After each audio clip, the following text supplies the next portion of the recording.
कुछ बात कर लेते हैं जश्न आज़ादी से मुतालिक। तो आपको बता दें कि हैदराबाद में जश्न आज़ादी की तैयारियां जोशो खरोश से जारी हैं। शहर में हर जानिब सब्ज़ हिलाली परचमों की बहार आ गई है। गली मोहल्लों में स्टॉल्स सज चुके हैं। तफसीलात बता रहे हैं इरफान आराई।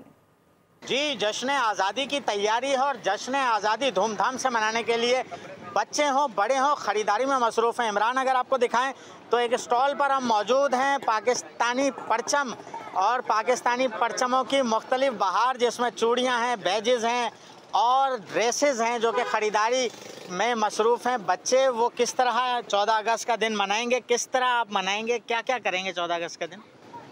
नए कपड़े पहनेंगे, चूड़ियाँ वगैरह, और स्कूल जाएंगे और पेरेंट्स भी। आप बताइएगा किस तरीके से तैयारियां हैं जोशो खरोश के? जी, इनके लिए अभी हमने कपड़े लिए हैं, झंडे लिए हैं। इनको स्कूल में प्रोग्राम है और रोड पे भी हमारे प्रोग्राम होता है। माशाल्लाह से जश्न आज़ादी के हवाले से इंशाल्लाह मनाएंगे। तमाम बच्चे हों बड़े हों रैलीज में शरीक होंगे और पाकिस्तान की जश्न आज़ादी का दिन, अपने मुल्क की जश्न आज़ादी का दिन भरपूर तरीके से मनाएंगे। इरफान, बहुत शुक्रिया आपका।